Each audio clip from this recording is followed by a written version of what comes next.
Alright, stop everything you're doing right now because the DJI Avata 360 just had its biggest leak yet, and I'm about to show you exactly why everyone on the internet got this drone completely wrong. The FCC filing just dropped, and buried in those documents is a specification that changes everything we thought we knew about this drone. Now, before you click away thinking this is just another spec video, stick with me because by the end of this, you're going to understand not just what DJI built, but why they built it this way, and more importantly, whether you should actually care about this drone when it launches. I'm talking real money, real decisions, and real implications for every single FPV and 360 content creator out there.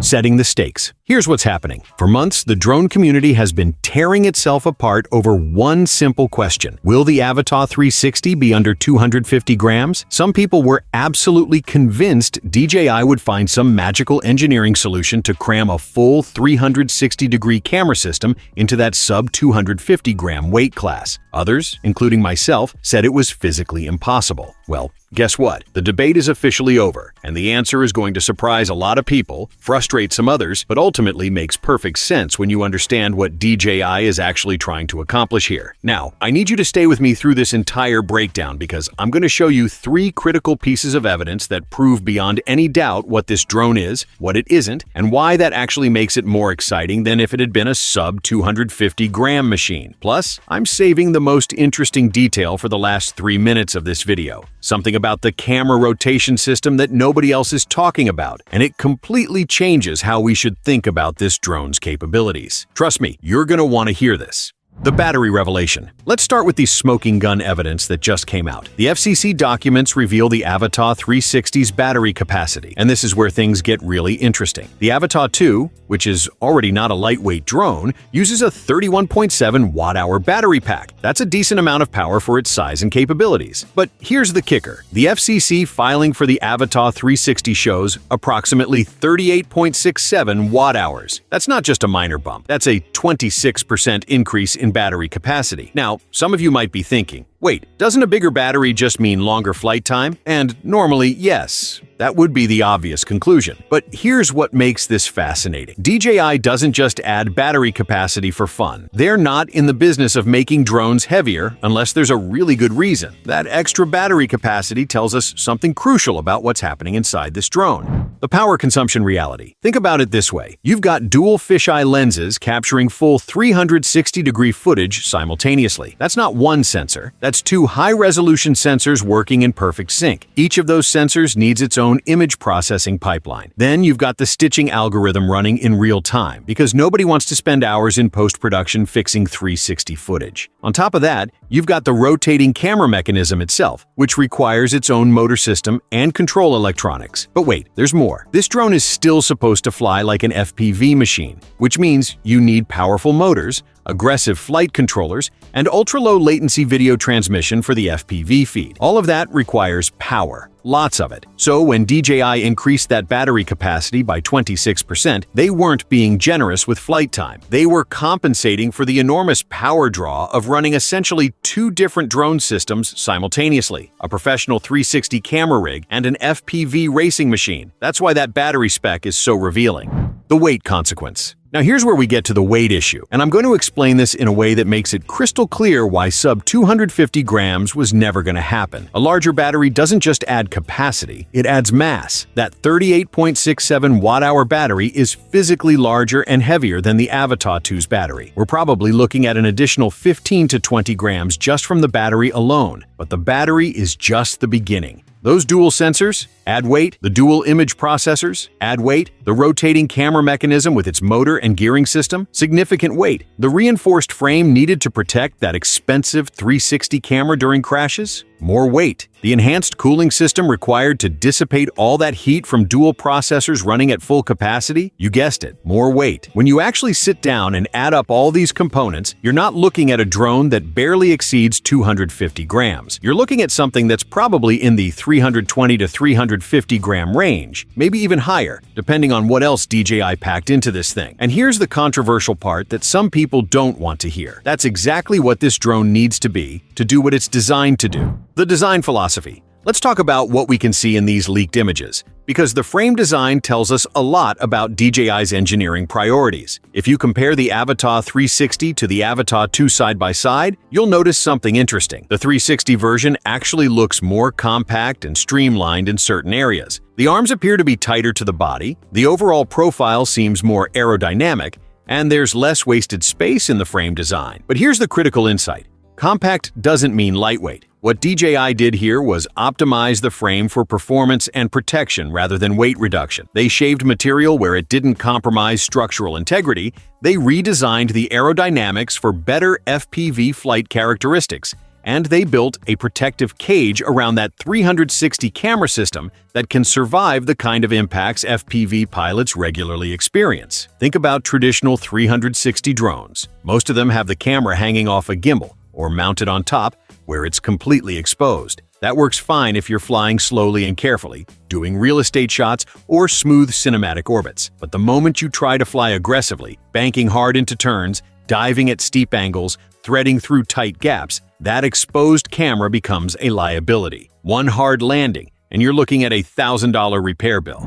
The rotating camera innovation. Now, we get to the feature that I think is the most innovative thing about this drone, and it's something you can actually see in the leaked images if you know what you're looking at. That camera system isn't fixed in place like a traditional 360 rig. It rotates. And I don't just mean it can pan left and right. I'm talking about a full rotation mechanism that allows the camera orientation to change based on how you're flying. Here's why this matters. When you're flying in FPV mode, you want a forward-facing camera angle that gives you that immersive first-person perspective. But when you switch to 360 capture mode, you need those fisheye lenses positioned to capture the full spherical view without the drone's props or body blocking critical parts of the frame. The rotating mechanism solves both problems. But there's an engineering challenge here that I haven't seen anyone else discuss. That rotation mechanism needs to be fast enough to keep up with aggressive FPV flight maneuvers, smooth enough to not introduce vibrations that ruin your footage, and robust enough to survive crashes and hard landings. That's not a simple engineering problem. It requires precision motors, sophisticated control algorithms, and probably some kind of active stabilization system. And yes, all of that adds weight. The rotating mechanism itself probably accounts for another 10 to 15 grams. The control electronics? Another few grams. The reinforced mounting points needed to handle the rotational forces? More weight. You're starting to see the pattern here, right? Every feature that makes this drone capable of doing what it's supposed to do adds mass. There's no way around the laws of physics.